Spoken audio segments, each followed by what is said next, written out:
Welcome, everybody, to another episode of Leaders of Lifestyle Podcast. I'm your host, Michael Ferraro, and today we have an amazing guest, a close friend of mine, Craigo from Remax Heritage in Westport. We're going to be going over everything Web 3.0, the blockchain, cryptocurrency, and non-fungible tokens. And since we're both realtors, we're going to be talking a lot about the metaverse and digital real estate. Craigo, how are you, sir? I'm good, my friend. I'm doing well. Yeah, man. I mean, I think that the timing could not be better to talk about these topics and talking about it with somebody like you, a person that I've known for a long time in the business. It's pretty cool. Yeah, it's pretty awesome. And we both had our start at a certain brokerage. We went our different ways, but always stayed in contact and love the content that you produce and you have been producing on your podcast. So it's an honor to be with you and share with you or bestow some of my knowledge upon some of your listeners and truly connect and talk a little bit about the metaverse. And can I just throw it out there? Should we talk first about real estate in the metaverse? Should we start there? I don't know. Yeah, I think we should, seeing how I think really I don't know much about it. I don't think people know much about it. My first impression of it is and I made a couple of videos on social media about this, that I do think there's a lot of the same principles that are involved in real estate are involved in digital real estate and the metaverse. You just, instead of, buying a house next to a highway, you just might, buy a building next to a rocket ship or something like that. Correct. And I get the principles as a gamer and as a kid growing up in the 80s and 90s, this is cool. Because a lot of the people in our generation are the ones creating a lot of the ideas now that they're actually getting to fulfill. So, but yes, let's jump into it. So learn us on the metaverse and digital real estate. So there are many different blockchains. In particular today, we'll probably just talk about the Ethereum blockchain, which is an ERC20 token. So I got into a project, and there are many out there, but the one that I got into probably about 2.5 weeks ago is called the Metaverse. Metaverse, you can buy plots of land, and in this particular, you're buying blocks of land, 10 by 10 parcels. And Sandbox and Decentraland, they did the same, and they also operate on the Ethereum blockchain. And people are like, okay, well, where do I get this land? And then we'll work back from there. You can go on OpenSea or any other platform that buys and sells these land, just like other types of non-fungible tokens, which is these are non-fungibles, these pieces of land. But with these pieces of land, you can build on them. So such as Sandbox, you can put things into the land, such as Atari has big stakes in it. Snoop Dogg is very big in this space, and later this year, he'll be selling a non-fungible token where when you buy that NFT of that home, you actually own the mansion in real life in Miami. So very excited to see what happens with that. In particular, the Metaverse plot that I bought 2 parcels, one with one of my business partners. And so basically right now we are staking these plots of land on their platform. And with that, we're earning what they call their utility token. And that utility token can be swapped back out to purchase Ethereum. And then you can take that Ethereum. It's all about collecting Ethereum. And then you can cash that out and get your fiat and put it back into your bank account. Everybody loves that. But these parcels of land, just like anything else, we always say in the real world of real estate, location. Yes, that is in part true, but with the Metaverse, you have an industrial, a residential, and a commercial score. And depending on that score and depending on the types of buildings that you have in those plots of land, depends on the value of that land and how much, when you go back to sell it at any point in time, how much it's worth. And so people will play the buy and sell game. And so we have these 2 plots of land. I'm waiting to see their next project that they're bringing out and really studying that right now. But it's really exciting because what will end up happening long term, 5 years, 10 years down the road with any of these land projects is how are they integrated into the metaverse when you throw on your VR goggles set and maybe you're earning a living. At some point you have a building that is very valued where people want to put their virtual artwork, where they want to have a virtual concert. And you have a plot of land where you're able to then earn real money in the real world. So it's very interesting to see how the 2 dynamics of the metaverse and real world are going to play, because they're going to come together and they're going to work very closely. And there's a lot of money being moved into this technology space. Someone asked me the other day a really interesting question. Craig, why are you in this? You do real estate. I'm like, yeah. But I also remember, as realtors, technology is very important for submitting offers, for getting paperwork signed. So as I like to say, it's it's a house of money. But more importantly, what I want people to understand about the blockchain before they try to understand about the real estate is that it's a store of information. All your personal documents, information, doctor's information, insurance information, your house deed, eventually all of that will be on a particular blockchain. Right now, we have blockchains competing against each other, and Ethereum is like the Amazon of blockchains. So, so this Metaverse project, MERTO verse project, I'm very excited to see how it will continue to grow and evolve. And I'm excited just to have 2 plots of land. I don't think I need any more at this point in that particular area. I like to diversify in my Metaverse properties, as well as some of the non-fungible tokens that I get. So I was playing around with this after me and you talked. And first of all, I think that if you are a person who ever played the game The Sims growing up, remember that game, The Sims? This is a 90s computer game, by the way. Right? I think it was the 90s. But the original Sims game was you were creating a world, right? You created a world, and then the world can be used, and then there was you'd have to build the roads so that the trucks can come in, so that the next businesses can be built, and then you have people that come into it, and you had news and everything. So the concepts when you're in Metaverse are interesting because on the left side it'll say like the different things that you can pick. Like, we talked about this. I think I said to you like, don't you think, is there going to be wars and like crime and stuff in the Metaverse? And it's like, of course. So it's like, oh, well, I want to have the one with all the armies, and like you can do this. And like, it's interesting that I think people, when they go in and start playing around, and I started looking at the Metaverses and stuff, I think people want to keep it simple. Like, there's one Metaverse and one piece of land, and they don't realize that there's so many Metaverses and so many different pieces of land. Just like there's so many towns and states and different types of locations provide different types of things that bring certain utility to people that they lifestyle. It's the same exact functions. So, and my question to you is, on Earth, we only have a certain amount of land, and you try to buy land. How does it work in the Metaverse? I mean, I'm guessing that someone could be like, well, there's not enough land. Let's just build more land. Like, is that how it works there as well? Or is it a finite? No, I think it's not a finite. You can see it with token supply. You can see it when any NFT project will launch off on average, I think 8,800 tokens all the way up to 10,000. So I think that it can grow exponentially. It just really depends on the monetization.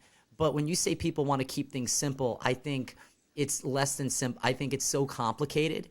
And I think like you bring good people with good intentions, and I think you have people that have evil. And in this space, for instance, one of the things that makes these projects really fly or catch wind is really their social proof on Discord and Twitter. Those are really the 2 places that people go to. And so last night I had my first student. I was really excited about it because I read about this. I consume as much content, but I want to be clear, I'm equally balanced on my real estate and serving, most importantly, first, my real estate, real world client buy and sell needs. But in that, I do like to teach because I love to learn.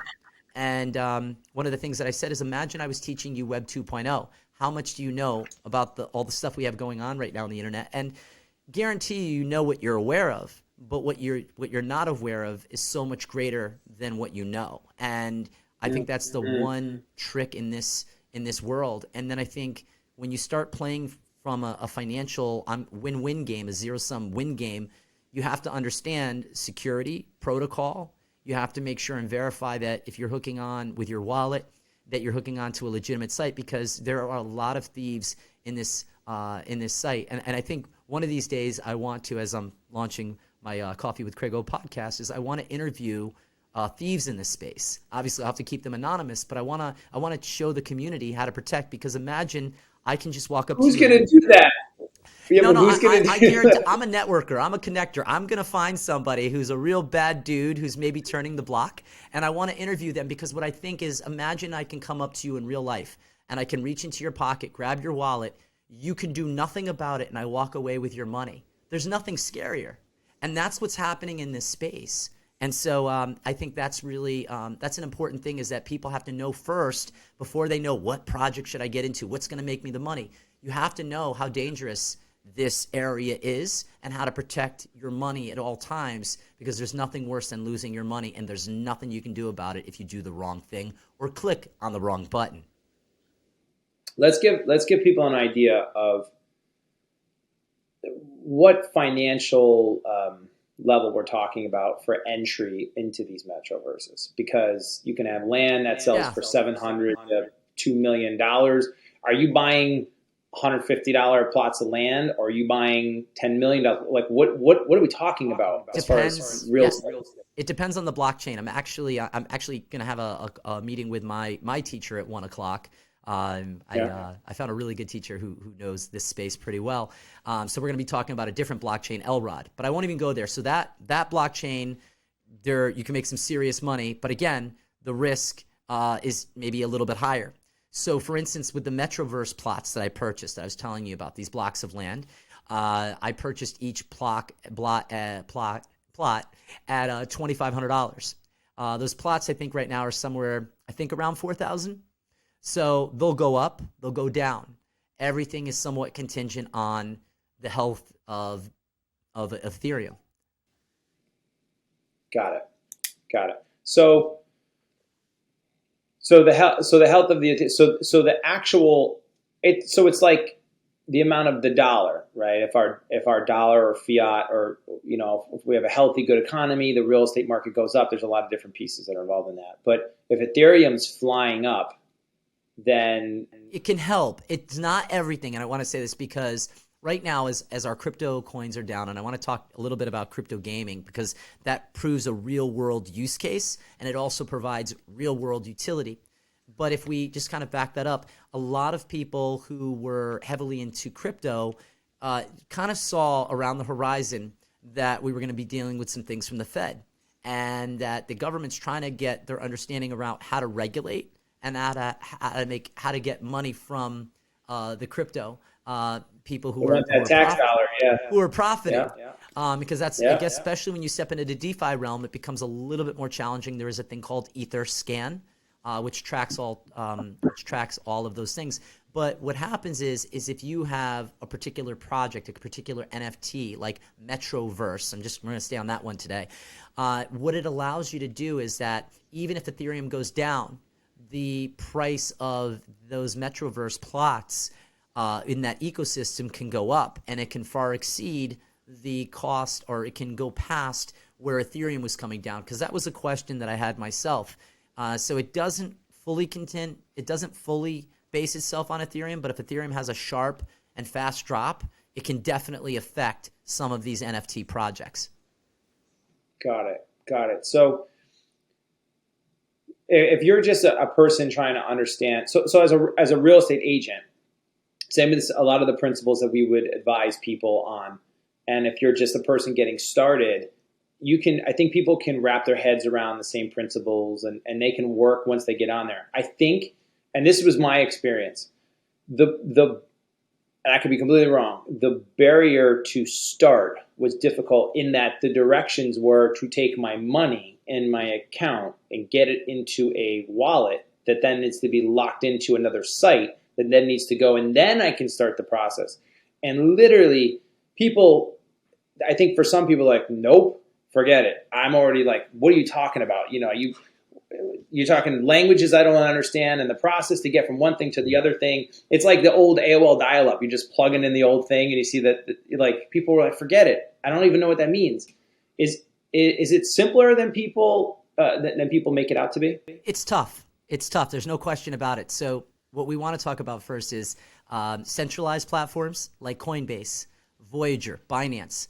So basically, you connect your bank account with one of those platforms. You then purchase the coin. Like, for instance, Coinbase is like the one that everybody knows of. I think Binance is a little more challenging. I'm just starting to hop into Binance. I've used it in in the past, like in 2017, when I first discovered cryptocurrencies. Get this coin, get that coin. I'm like, great, let's get them.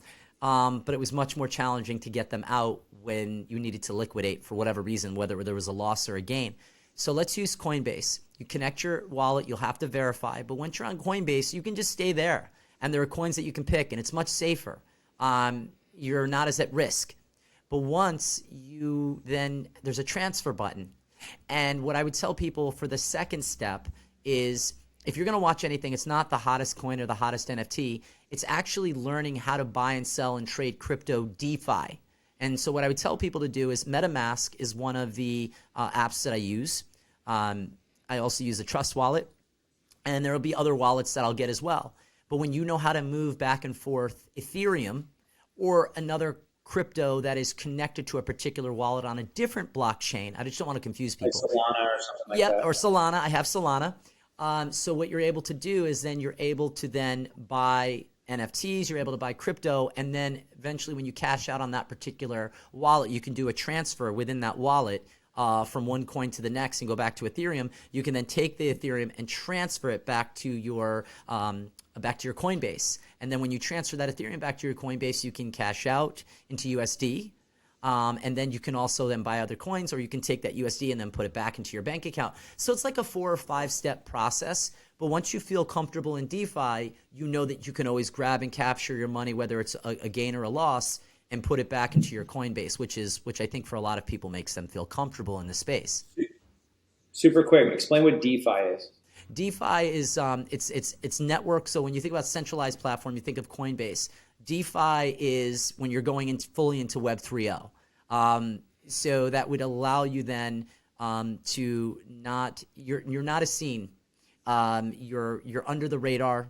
But again, that's where the criminals are out there waiting for you to mess up, waiting for you to click the wrong link in Discord. And then when you do, they have access to your wallet. So it's kind of like swimming out in the sea without a life vest. You can swim, but for so long. Where's your life vest? You know where it is? Good. Put it on.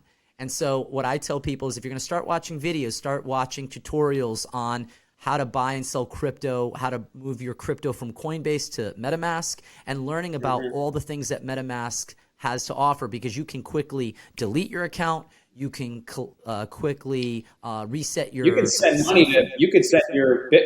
You could send your crypto somewhere. You just put in the wrong number. You know how to copy and paste. They could. Right. That's it. It's gone. Exactly. And the other thing is when you're in DeFi, say for instance you have a real big moon bag. You know, it's like 5, 20, 30x of what you bought it for, and you're sitting. You're like, you get excited. You're not thinking clearly. So you want to understand, when you're watching these videos, you want to understand what your exit strategy is. And also, when you have a moon bag, you know, big, you've won, you're not sure what to do, you get excited. So again, that thought process is gone. What happens? Well, in Etherscan, it's a nonprofit company, they track all wallet addresses. So I go, oh, look at this wallet address. So not like look at Craig's wallet address. Oh, I'm going to drop this coin in there. If I click on that coin and I go to cash it in, guess what? They can take all the coins out of my wallet. So if you see a coin in your wallet that you don't recognize, don't touch it. Actually create a secondary or a third sub-wallet. So I have multi-wallets within a primary wallet, and then I have other secondary wallets that I can move that money to safely if I need to. But when you move things around, you're paying gas fees. Go ahead. Oh, gas fees is a whole. There's so much. I think just for the layman, the regular person, the problem is a lot of people just figured out how to do online banking on apps, like with their own Wells Fargo. They just figured this out. They still don't know how to transfer money between, even on apps. Like PayPal is like, whoa, this is crazy. PayPal, Venmo, really? And I think this is still okay to bring in, like I'm a Gemini fan. I think Gemini for me is so easy to figure out and work. Gemini is easy to navigate, and I've seen Gemini. I've never really been on it, but an interesting thing that you said is I only really started online banking but a few years ago. It was never comfortable. Yeah. I like to write a check. I like to go to the bank and deposit a check. Now I just take a picture with my camera, and the checks. It's like, so you know, when people listen to me and they hear what I'm saying about this space, it's not as daunting. You just have to want to put in the time to learn it. And then there are so many in this space on a very simple level, micro level. there are so many nuances, so many little things every day I have questions on that I'm just like literally bothering my network in this space to learn so that I can then share it with others. Right. Gotcha. So, and it's like you said, like I have a cousin who's very versed in this space, and in the beginning, I was so frustrated with him because he made a lot of money, did well. Love you, cuz.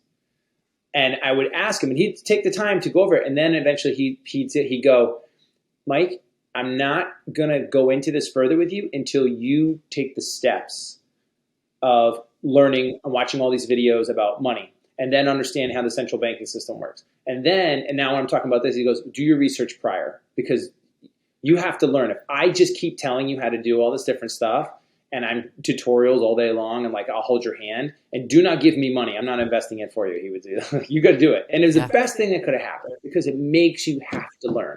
Yeah. My cousin Evan is who got me into this space in 2017. He allows me to bother him, but I think it's kind of nice when I can bring him maybe some information or a project that he had already seen. Maybe I'm verifying it from other people I spoke with. But he's really confident in the space. But I think the most important thing to bring home is that if you want to learn, you really got to learn how the money moves, how the crypto and NFTs move in this space so you can do it safely. Right. We didn't talk about OpenSea. Right. We could have gone into that, how the rarity of traits, different projects that I'm really excited about. I don't know. What do you want to talk about? I think for people here's the thing. People want to go to like, all right, so you have tokens, we have wallets, we have digital real estate, we have this thing called Metaverse, we have all these different things. And I think really the thing we should really talk about is every one of these are different things. There's a way you get involved with every one of these things. But the general understanding is basically, and let me see if I understand this, is Web 3.0. Like if you don't understand what Web 3.0 is, then you don't really know even what we're talking about. Correct. Right? Am I right? Yeah, I would say so. I mean, there's just so much that's, in this space, I think everybody's just focused on the money aspect of the crypto and NFTs. But I think that there's, as I say, a house of money, a store of information. And I think that's where people are going to get lost, is that there are going to be things that will be related to information that might not be accessible to the entire public, because I think in the next 10 years we'll be Web 3.0. So 5 years out from that transition period, I mean, you look at explain that. Like explain what the, because so let's talk about Web 2.0 to 3.0. Let's talk about where we are right now. So if you think about Facebook, Instagram, they're owned by the same. And you got TikTok, and you've got LinkedIn, and you've got Twitter, and you've got TikTok, and there are many other platforms. You've got YouTube, which is incredible. Well, all of them are separate. And so if you think on the blockchain, at some point, all of these platforms are going to merge together a little more cohesively. So when I say, a store of information, we get a lot of information, whether it's true information, false information is out there. And so information is going to be just accessed differently on Web3. It's going to be accessed faster. It's going to be smarter to you and what you're into or what your belief system is. So I think that's part of the store that we're going to see, the store of information. The house of value is what everybody's focused on. Oh, where's that NFT? Where's that crypto? Oh my God, I got to make a moon bag. I got to get 4.5. 10x, 30x, 100x. So right now, everybody's focused on their greed. They're not focused on what can these projects do. So when I think about the Metaverse or Decentraland or Sandbox, I'm looking at, well, what's the real world utility? So the real world utility is when you, for instance, you put a plot of land, and with that plot of land, like Snoop Dogg is saying, you buy this NFT from us. And I think they're going to go through Christie's auction house or Sotheby's. I don't know which one. But what happens is now that you own this NFT, you also own this property in real life. You have access to water rights. Oh, Gary Vaynerchuk, another example. He did a fish NFT. Now, these fish NFTs went for, I don't know, maybe $5,000, $10,000. And you could mint these NFTs before they hit the mainstream, right? So it's kind of like a pocket listing versus a listing hitting the MLS. When it hits the MLS, you're playing fair market value and you're competing against other people. The longer you hold it, for the number of years, depending on the economy, the better or worse you're going to do. But you have something that is fungible, non-fungible, that you can then trade it back in for more money later, or you might lose money. But it's still worth something. Whereas it's not a car where it's a depreciable asset. So you buy a car in the metaverse, that car might grow in value. It depends on the project. It depends on its social proof. It's following from Twitter to Discord. So for me, how I'm learning this space is doing a lot of reading, conversating with a lot of people who are way more successful in this space than I am, and then connecting with them to figure out what's my next move. It's the so if I'm understanding, the Web 1.0 was here's the internet, right? Oh, this is a computer, and all this different information can be done at these AOL, different websites. connecting to the modem. That's Web 1.0. .coms. 2.0 with the .coms. 2.0 was social media, information, Amazon's, the ability to kind of bring everything a little bit tighter in together now. To the point where Web 3.0 is now going to be, are you thinking, I guess it's hard for people to kind of understand, like, Yeah. do I have to be part of Web 3.0 when I'm on a computer, or can I be on Web 3.0 through my phone? And can I do all this? I think, and again, this is kind of based on what I'm reading and what I'm seeing, is that natural migration where people are going to find themselves having to adapt different systems. So like when we went from the analog to the digital phone, you didn't get the choice. It was like at some point, Craig, your analog phone, it's done working. And so you better come into Verizon and go get your digital phone, right? That's what happened. And then all of a sudden we got this thing called the smartphone. So if people remember that, it's literally going to be the same play out of that. It's going to be the same rollout. Just like as realtors, we'll get a new technology introduced to us, whether it's from our brokerage or whether it's outside, and we'll be like, does this work well in my life? Does this align with my values? Does this help to service our clients? Does this keep track of me? Because we're in a very busy informational world. I think where it makes people feel unsettled is we're now dealing with 5G. And 5G is very powerful. And there's a lot of people out there that are very much against it. I'm very neutral on things. I don't think I have an opinion one way or the other. But what I want to do is understand, how does this affect? So the 5G in part is part of setting up for Web 3.0. And in that, the connection of the real world and the metaverse, they come together where you're going to have these VR goggles. I mean, use Facebook, for example. Here's an interesting thing. They had this VR technology for years. But what happened is this Facebook was more focused on Instagram's growth and making money, because we're in a capitalistic market, than it was in actually developing these Oculus goggles. In one way, I think that was good, because I don't want to detach from reality, whether I like what's going on or I don't. But I like the real world utility. So coming back to that Gary Vee example of the fish, if I go in on this NFT and I have that, and I walk up to the restaurant and I show them the fish on my phone, and I pull it up, I will then have access to that restaurant. Now, I might have a rarity of a fish, which gets me to the back room and gets me a free drink.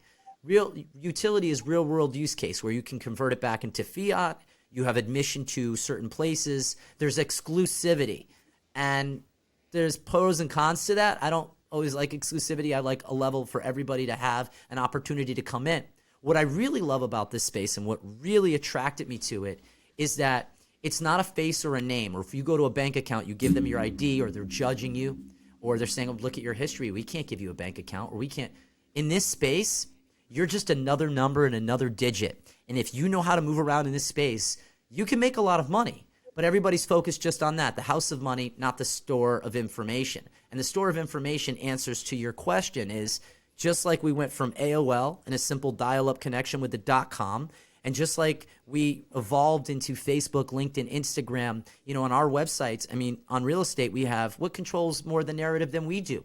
Realtor.com, Zillow, Trulia, all of these companies that put out these listings and then want to engage with us for some reason to just go see the house.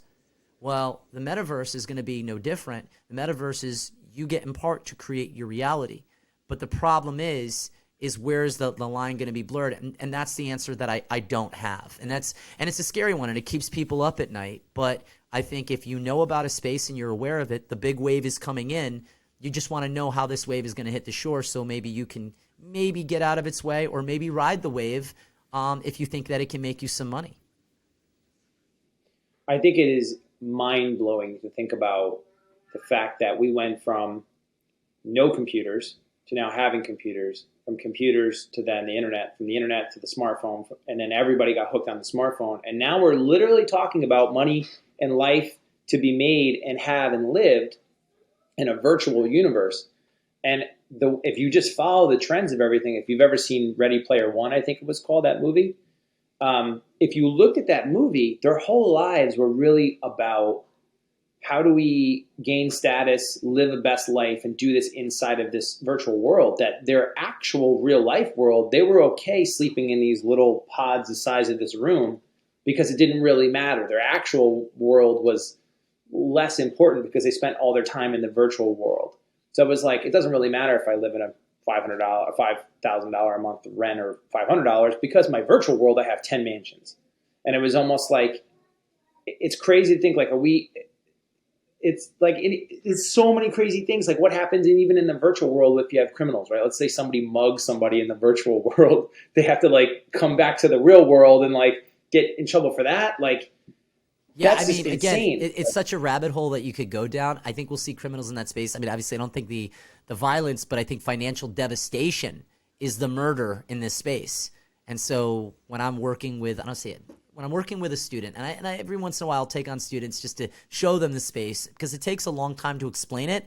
And then when you throw a concept at somebody like me every day, I'm like, what is that? I don't understand. How do I do this? And I won't stop until I figure it out. But again, my core focus is our client base and making sure that in the real world, they're buying and selling residential property and they're making good decisions. But what I love about this space that we're in is trying to figure out where are we going technology-wise. And I think that's limitless, just like there will be new criminals on the horizon. But I think it's financial murder, which is the concern. So I would tell people, understand how money is exchanged, and really you understand that on different blockchains and how you can figure out how to protect yourself if you decide to partake in this space. And also speak with someone who is more knowledgeable than you. And I do that every day by talking to people who know way more than me. And I'm fortunate enough to know them. And I was fortunate enough to be the networker and connector to get in front of the right people. So I'm excited that I was able to kind of, I guess, share some insight with you. And again, I think people will come away from this podcast being like, that's a lot of information. There's a ton. We need to do another one on this.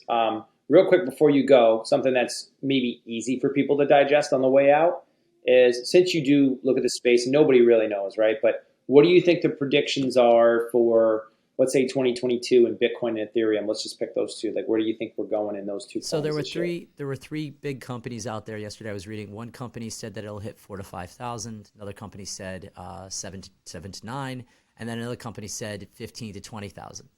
But last year they were predicting, some of these same companies might have been predicting 100,000 into 2022. So I think you're talking about Ethereum. but I think everything hedges on the Fed, right? Because the suppression of fiat stops money from coming into this space. Scare and panic, just like this space, by the way, well, let's talk about the pre-impetus and I'll come back. What got crypto and NFTs and Metaverse going so fast? It was the pandemic. People had to spend time at home. Safest thing you do, stay inside and let's figure this out. And this is really what drove the vehicle for driving what we're seeing right now happening in this space. So to answer that, I would say that if the Fed, lightens up and we see that people are feeling confident in our economy, we need good news. We kind of like just came through, a 2-year craziness, and we're still, we're going to come out. It's going to be a new normal. But depending on how the Fed moves, depending on, job numbers, depending on, depending on where people are feeling they want to put their money, I feel like probably the safest bet this year would be finding some NFT projects to put your money into that you think or consider when you do your due diligence are blue chips. I think with cryptocurrencies, and one of the things I did want to talk to you about was crypto gaming coins. So I'll just leave it on. Look at crypto gaming coins because they show use case in the metaverse. And I'm not saying that our real world is going to be overtaken by the metaverse, but it's coming to work with us. So maybe it's a 70-30, right? 30% metaverse and 70% real world. So that's one of the things that we might be seeing in this space, is that there's going to be a delineation. Hey, honey, I'm going to work. You throw on your VR goggles, and your job is in the metaverse making sure that the painting that someone had, an NFT painting that someone has in this particular gallery, that it's safe, that it's protected, or that there's a concert going on across the street in the metaverse. So it's going to get really quacky. And that's why I don't think this is going to happen, because in order to have mass adoption, you have to have mass acceptance. When you have mass acceptance, these things will go faster. And again, just like the pandemic, this got this into motion. But I also, again, there's nothing like real life of hugging somebody in the real world and looking them in the face and having a cup of coffee in person. And for me, I don't want people to, Craig, you want to go to the metaverse? No, but it's going to be here, and you have to understand how to work with it. And that's the biggest thing I at least want to finish on, is it's part of our life, but it's not our whole life. This is going to be a wild, and this is like a 25, 50-year thing. It's going to be wild to see this, because I tell you, maybe I'm just crazy. Remember all the conversations everybody used to have of like, you watch too much TV, play too many video games, you spend too much time in that world. Then it turned to you spend too much time on your phone. And then it turns out you want to text more than you want to call. And then. So think about this. Imagine that there are big money corporations that will find an artist. There's actually a young artist, 13-year-old young girl. She's amazing. And she has a couple projects that she put out. Well, she's getting signed by a really big company. So there's no such thing as a starving artist anymore, because when you do sell an NFT and you resell it, there's actually a royalty being paid to that artist. So the starving artist, if they hop into the space and they're with the right people, the right team who know how to market and network their project and get it out there, sky's the limit. There has to be a use case, and there has to be real world utility. There has to be something special to that project. Well, I believe that digital real estate brokerages, companies, the people that are in the know now, like what you're doing and putting out, is the future of our business. I agree. Absolutely. I agree. And the other thing that I keep reading every day, because I set up my Google alerts. That's one of my little cheat sheets I'll share with you. Is just I set it up for real estate, and I set it up for cryptos and NFTs and the metaverse. Land sales. And if you have land in the metaverse, they are feeling very confident. Not a guarantee, but feeling confident that those will be the biggest gainers of profit in that space. They feel confident. But mind you, if there's something manipulated by the Fed or something changes, that goes to zero. But the confidence in purchasing plots of land on the metaverse are very high. And it's not about short-term gain. It's about long-term hold and the utility and the growth of that project and what they're aiming to do. This is a conversation we have to pick up, because my brain could just go. I want to have a free-flowing dialogue with you one day and just like do an hour of just like, do you think this could happen? What about this? What about this? Like, do you think the country could eventually segregate itself into the virtual people and the people who are like, I don't do that? And then you have these people who already get together. Think about it this way. It already has, and I'm very neutral on politics. It's already happened. You look around you, people have difference of thought. What I'm looking for is the day that people go, hey, I don't agree with you, but we're good. I accept it's when people are unkind or disrespectful towards others that I see the problem, or I have a problem with that. So we've already seen a separation in a lot of different ways, and we see it play out all the time. So the metaverse will add a new complexity or dimension to it, but I think it will overtake over time all the other things that separate people. But I think there's a balance in between. And when I was asked this by my friend, the other day, Craig, what do you want to be in the metaverse? I'm like, you're on Facebook. Like, you don't talk to me. If you're on social media and you have a smartphone, if you're not an Amish or a Mennonite, don't say anything to me. You have a phone just like me. I'm just learning how to utilize it to grow, make money, and show other people opportunities of how to do just the same. Yeah, I love it. Craigo, once again, dropping knowledge. Where can people learn more about you, get a hold of you, plug a little bit of the places to So see right it? now I'm actually at Downtime TV, which is in the Knowlton building, my friend Sharon Nicholson. I call him Sharon Knowlton. Sharon Nicholson's building. It's called the Knowlton. It's a building of arts and entertainment in Bridgeport. So we're actually talking about working on some projects together and developing my social media even further. But people can just connect with me on Facebook, Craig Oshrin. Connect with me on LinkedIn, Craig Oshrin. Connect with me on Instagram, Craig Oshrin. I keep it simple in that regard. Beautiful. And you promised to come back, right? I promise to come back. You're my friend. I mean, we bonded in this space. You know, I want to just share one last thing, though. One last thing. I remember very early on, you know, my growth started a little bit later than yours. But I remember you came into the office and there were people like going, who does this guy think he is? Because you would talk these big things. Guys, if you haven't seen Michael Ferrero's Facebook page and you don't know what he's selling, you don't know. You're not in the know. I'm in the know. I'm honored to be here, my friend. Oh, well, thank you so much. And we're honored to have you. And we're absolutely going to have you back. And people, please reach out to Craigo if you have any questions. We're going to leave all the links in the description. And ladies and gentlemen, thank you so much for coming on and watching with us today. Until next time, take care.